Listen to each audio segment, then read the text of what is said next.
ایک مرتبہ ایک آدمی بالکل ہلکا پھلکا سوکھا ہوا ہڈیوں کا ڈھانچہ آیا اور کہنے لگا میں جنید بغدادی سے کشتی لڑوں گا۔ تو صحابہ کرام بھی اس نسبت کا خیال کرتے تھے۔ حضرت عمر رضی اللہ تعالی عنہ ایک مرتبہ گزرے ہوئے جا رہے ہیں، ایک بڑھیا نے بلایا، حضرت عمر رضی اللہ تعالی عنہ اس کے پاس چلے گئے، وہ کچھ دیر بات کرتی رہی، دیگر صحابہ کرام کھڑے رہے۔ بعد میں صحابہ کرام نے پوچھا امیر المومنین کیا بات ہے؟ ایک بڑھیا نے بلایا، ہم سب کو چھوڑ کے آپ اس کے پاس چلے گئے، وہ سرگوشی کرتی رہی، آپ سے کچھ کہتی رہی، آپ سنتے رہے، آپ نے ہم لوگوں کو نظر انداز کیا، اس بڑھیا کی بات کو سنا۔ حضرت عمر رضی اللہ نے فرمایا تمہیں پتہ نہیں یہ کون ہے؟ کون ہے یہ وہ ہیں جن کی آواز اللہ نے عرش پہ سنی ہے۔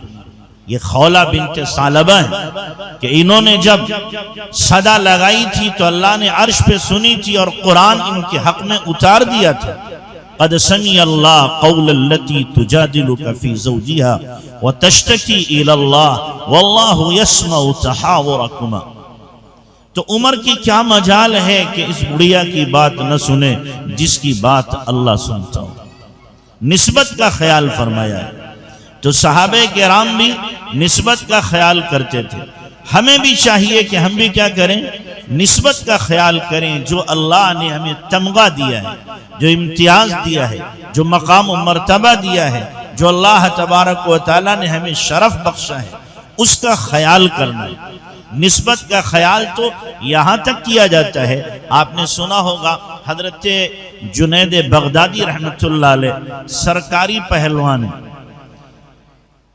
سرکار کی طرف سے کشتیاں لڑتے ہیں، دنگل لیتے ہیں، اور ہر دنگل میں کامیابی ہوتے ہیں اور ان کو انعامی ملتا ہے۔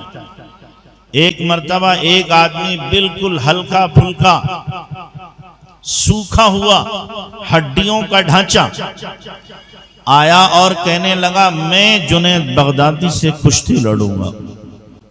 لوگوں نے کہا تو 1.5 پسلی کا آدمی ہے، کہا جنید بغدادی ایک بھی داؤں تو برداشت نہیں کرے گا، اگر اٹھا کے پٹک دیا تیری ہڈیاں ساری چٹک جائیں گی۔ کہنے لگا نہیں، مجھے تو جنید سے کشتی لڑنا ہے۔ لوگوں نے بہت سمجھایا، وہ کہنے لگا اگر مجھ سے نہیں لڑیں گے تو میں اعلان کر دوں گا، لوگوں میں ڈھنڈورا پیٹ دوں گا کہ جنید مجھ سے ہار گئے۔ آخر کشتی طے ہو گئی، دنگل طے ہو گیا، تاریخ مقرر ہوئی، جنید بغدادی وہ ادھر سے پہنچے اور وہ بالکل سوکھا سا آدمی وہ بھی پہنچا، یوں لگ رہا تھا ایک طرف تو ہاتھی ہے ایک طرف بکری ہے۔ کہاں سرکاری پہلوان اور کہاں یہ سوکھا ہوا آدمی۔ لوگ بھی حیرت میں کہ اگر مقابلہ ہوا تو اس آدمی کے پاس کچھ نہ بچے گا، اس کی تو روح ہی فنا ہو جائے گی، لیکن وہ اڑا ہوا ہے کہ مجھے کشتی لڑنا ہے، کچھ بھی ہو جائے۔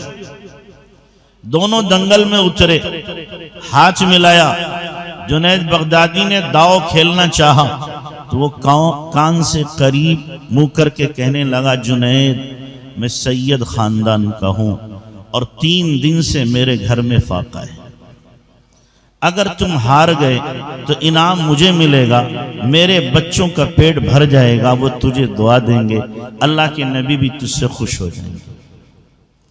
جب یہ بات سنی جنید بغدادی نے تو تھوڑا سا ادھر ادھر ہلے جھلے اور پھر دھڑام سے گر گئے۔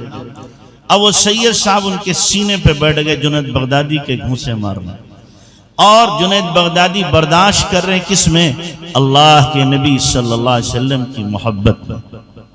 لوگوں نے کہا دوبارہ کشتی ہوگی، دوبارہ ہوئی، پھر جنید بغدادی نیچے اور وہ سید صاحب اوپر، پھر گھونسے مار رہے۔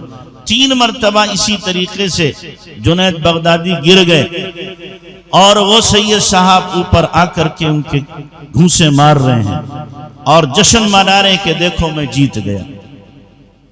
کشتی ختم ہو گئی۔ بادشاہ وقت نے کہا جنید جی تو چاہتا ہے تمہارے گلے میں جوتوں کا ہار ڈالا جائے، اتنے کمزور آدمی سے تم ہار گئے، تم نے تو ہماری ناک کٹا دی۔ جنید بغدادی سب تان و تشنیع سن رہے ہیں، برا بھلا سن رہے ہیں، کس کے لیے؟